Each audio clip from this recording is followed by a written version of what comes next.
Hi everybody, it's Susan and I'm here today to introduce you to another new project of mine incorporating all flowers from Wild Orchid Crafts and all vintage seam binding from Wild Orchid Crafts, some trimming from Wild Orchid Crafts. You can see all of this material at www.wildorchidcrafts.com.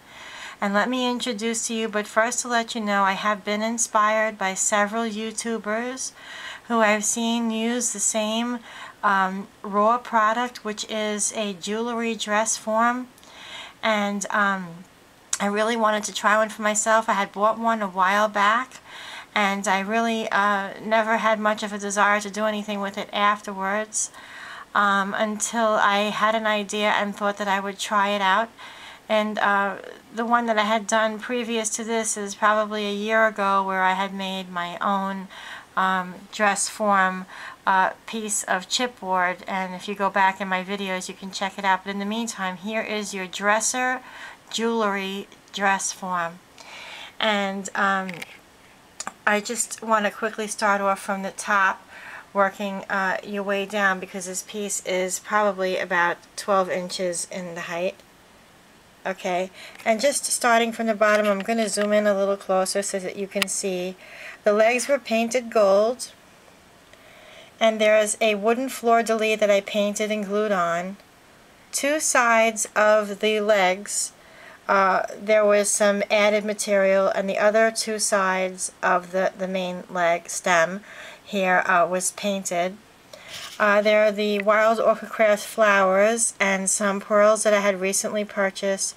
The calla lilies, beautiful. The baby roses, everything is so beautiful from everything that they carry. All of their flowers, the laces and the vintage seam binding, just beautiful. And working its way up here, I'm going to get into the bottom part last. You have some prima flourish around the bodice part of the dress form. Here, this large purple flower was glimmer misted and let dry overnight, so that I would get that effect of the color and the wrinkling.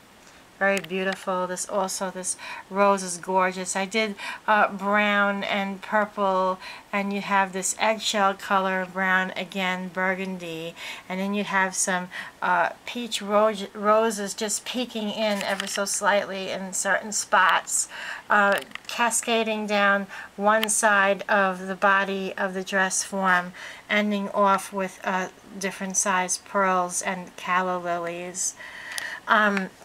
You also have, what I'm going to do here is I'm just going to bring this back to size, and I'm going to turn this around just to share the other side with you.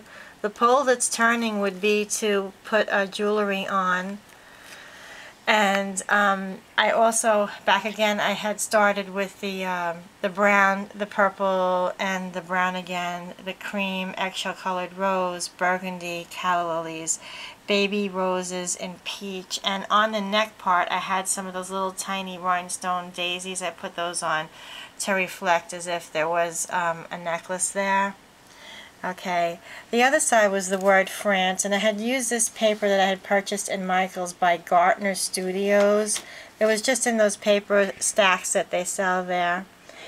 And zooming in on here, you have these beautiful calla lilies that I had cascaded at the bottom with some pearls randomly and coiled the stems. Very beautiful. And I would just like to put this down because I have this on one of those little movable tripods now. Okay, and I'd just like to share with you the other side, which I have not completed the entire explanation of this project to you just yet. Okay, this really pretty lace is some vintage lace that I had, and what I had done there was, if you look here, I had sewn the vintage lace to the vintage seam binding, okay, which is really pretty. I had done a project like this once before in black and white, Okay, and sewing that on gave me the option of, okay, if I ever want to change something, I can. And with that said, if you just undo the bow here, okay, which is a piece of just a strand of some cream colored lace there, and you take out the tie,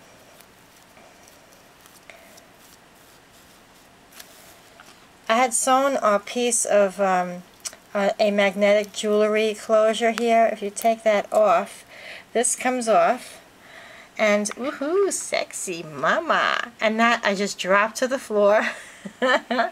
Okay, and I have here this really pretty, very beautiful cotton material from Wild Orchid Crafts that is crocheted, and it's just so vintage and so beautiful. I really love it, and I had hand sewn that to make that look gathered. And on the flip side of that, what I had done there was I sewn some vintage seam binding on each end and then tied a bow. And if you look closely, you can see the very end here. Okay, I had used my technique of gathering the seam binding without sewing. And I'm not going to untie that just for the sake of the video, but it does come off, and I can wear it on my wrist if I like. And I put these beautiful flowers there with a little pearl at the bottom on that side, and same idea on the other side, and that acts kind of as a little cushion effect, which kind of holds it up a little to make it droop, so that when I put it back on, the one that I made here, see, it'll just snap right in there, you can hear it. And it'll actually kind of hold it in that direction, and you just tie this bow here, and that's it. That's my jewelry dress form. And while I was making it, I was saying, gee, you know, my mom would really love to have this. And then as I started getting these ideas and embellishing it even further, I said to myself, well, I can make my mom another one sometime. I think I'm going to keep this one. So again, also at the bottom here, since my bedroom furniture is wood, and since it's wood, I didn't finish the bottom. I'm just going to put some black felt on that when I have time. But that's really it. You can purchase these really pretty wooden fleur-de-lis at Michael's. They come in a package of 4. I don't remember how much they were. And all of the flowers and the cotton crocheted trim you can get at wildorchidcrafts.com. I'm the featured designer of the week, so hopefully I'll still be on for a couple of days because they switch off with another designer. And I hope that you like this. I had